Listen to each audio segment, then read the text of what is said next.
నితీష్ కుమార్ బీహార్లో ప్రస్తుత ముఖ్యమంత్రి.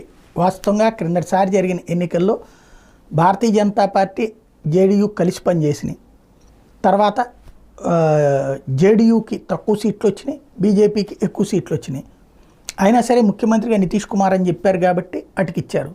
ఈ నితీష్ కుమార్ ఆ తర్వాత వెళ్ళి లాలూ ప్రసాద్ కొడుకుతో పొత్తు పెట్టుకుని వాళ్ళకంటే తక్కువ సీట్లు ఉన్నాయి ఆయనకి. అయినా సరే అక్కడ వాళ్ళు ముఖ్యమంత్రి ఇస్తున్నారు, కొనసాగించారు. తీరా చూస్తే లాలూ ఆధిపత్యం బిగినయ్యేటప్పటికి భయపడి మళ్ళీ బీజేపీ పంచం చేరారు.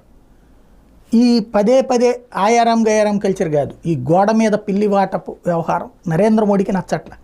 కానీ గత్యంతరం లేదు కాబట్టి తీసుకున్నారు. అందుకే తాజాగా బీహార్లో జరిగినటువంటి 2-3 సభలకు కూడా నితీష్ కుమార్తో కలిసి అటెండ్ కాలే. భారతీయ జనతా పార్టీ సభలుగానే పరిగణించారు దాన్ని. అంటే నితీష్ని ఎంతవరకు ఉంచుకోవాలో అంతవరకు మాత్రమే చూస్తున్నారు. రేపటి ఎన్నికల తర్వాత నితీష్ని పక్కన పెట్టేసి వేరే